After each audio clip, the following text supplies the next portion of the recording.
Good morning, good afternoon, or good evening, Sumo fans. I'm Vinny and this is Sumo Files. And my friends, today we're taking a closer look at the campaigns of the Sansho winners from the Kyushu Basho. It's a great mix of breakout stories, redemption arcs, and the kind of technical details that show exactly why these awards matter. I'll talk briefly about each rikishi, their year, their strengths and weaknesses, and the numbers that defines their November performance. Let's begin with Aonishiki, but I won't spend too long here, since I've already posted 2 full videos on him this week. The Ajigawa Sekiwake secured both the gino-sho and the shukun-sho, the latter being the only special prize missing from his collection. It was a triumphant campaign, 12 wins in regulation, plus the playoff victory that sealed his yusho. Across the tournament, he used 9 different kimarichi, an impressive showcase of versatility and fast decision making. And with this meteoric rise continuing, there's a real chance this is the last time we ever see him win a Sansho, simply because Ozeki and Yokozuna aren't eligible, and he has already earned his promotion to Ozeki.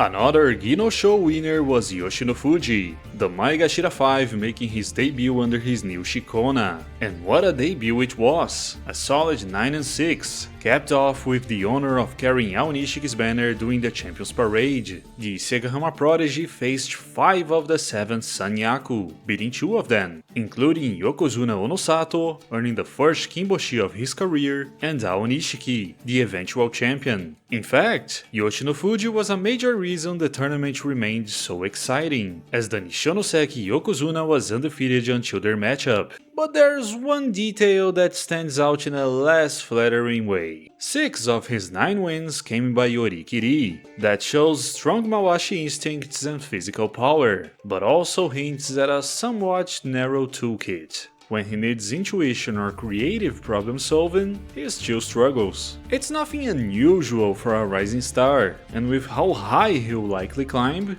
gaining experience won't be a problem. He might even enter January as Isegahama's top-ranked rikishi, especially with Hakuoho's poor results, so he'll probably face every Sanyaku for the first time. Next is Ichiyamamoto, the Maegashira 8 from Hanaregoma, who earned the second Sansho award of his career, both being fighting spirit prizes. His 2025 has been a roller coaster, a basic Kachikoshi in January, a Makekoshi in March softened only by a Kimboshi, a terrible 5-10 in May, a thrilling July run where he led the yusho race through day 10 only to collapse with 5 straight losses, a disastrous 4-11 in September, and then, finally, redemption in November. He tore through Kyushu with 11 wins and 8 different kimarichi, reinventing himself at the perfect time. As the only Makuuchi wrestler in his stable, pressure is always high, but this time he delivered. And depending on how the Banzuke committee evaluates the poor results of several rikishi above him, Ichiyamamoto might finally break past the Maegashira 4 wall and earn the highest rank of his career. Finally, the other kanto-sho went to Kirishima, who put together a strong run as Maegashira 2. His year started extremely well, an 11-4 in January that pushed him to Komusubi, a simple Kachikoshi in March that moved him to Sekiwake, and another 11-4 in May that had people talking about a Ozeki return. But July was the turning point. He needed 14 wins to reach the 33 victory mark for promotion, and although he started well, 5 straight losses at the end dropped him to a frustrating 8-7.